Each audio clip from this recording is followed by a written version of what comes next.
trying to get access to either. When all your relationships are basically business deals. The result is just profound emotional isolation. Yeah. A very specific kind of loneliness. Which leads us straight to this idea of the mask. The source keeps emphasizing this.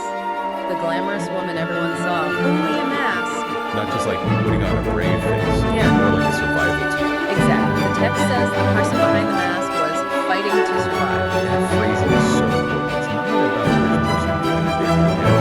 It frames it as a desperate daily struggle against this immense external pressure, this machine demanding perfection. Survival depended on keeping that mask on. Any crack, any vulnerability shown, that could be catastrophic. Which brings us to the ultimate point the source makes about her confinement. It explicitly says that her beauty, her fame, and her wealth, they didn't free her. They collectively built her prison. They were the raw materials. The very things the world envied her for became the bars, the walls, the lock on the door. Instruments of destruction, not liberation. And that's maybe why this story, despite the extreme wealth, feels relatable. It shows how any kind of perceived perfect life that demands you hide your real self. That can become a cage too.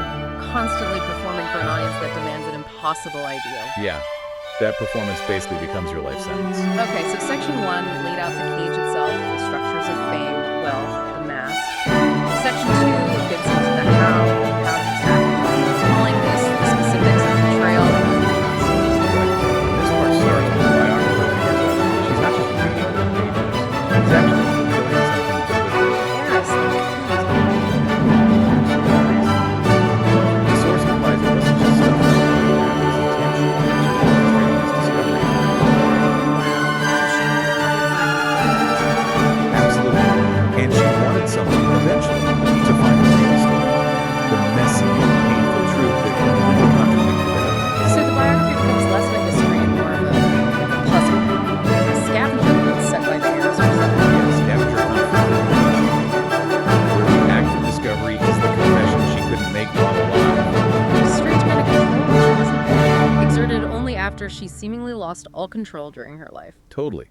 By hiding it in clues, she ensures only someone really committed, someone willing to look past the glitter, would find it.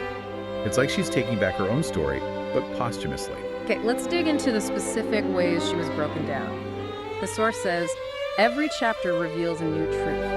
Which sounds intense. We kind of group these into 6 main themes of destruction. The first one is powerful, romantic destruction. The text is blunt about it. It says the men who adored her also actively destroyed her. Adored and destroyed. How does that work? Well, it suggests the adoration wasn't really for her. Maybe they adored her status, her money, the access she represented. So the love was conditional. Conditional on her playing the part? Complying? Exactly. So if you tried to assert herself, have her own opinions, reject their control, Yeah. that's when the adoration could flip into destruction. It wasn't love. It was an attempt at ownership. Wow, so what kind of destruction are we talking about? The source doesn't specify violence necessarily. It seems more about character assassination, maybe financial manipulation, isolating her even further from anyone she could trust. Undermining her self-worth, her confidence. Yeah, making her feel more and more dependent on the very people who are hurting her. A really insidious kind of destruction. Okay, the second source of destruction, shifting alliances.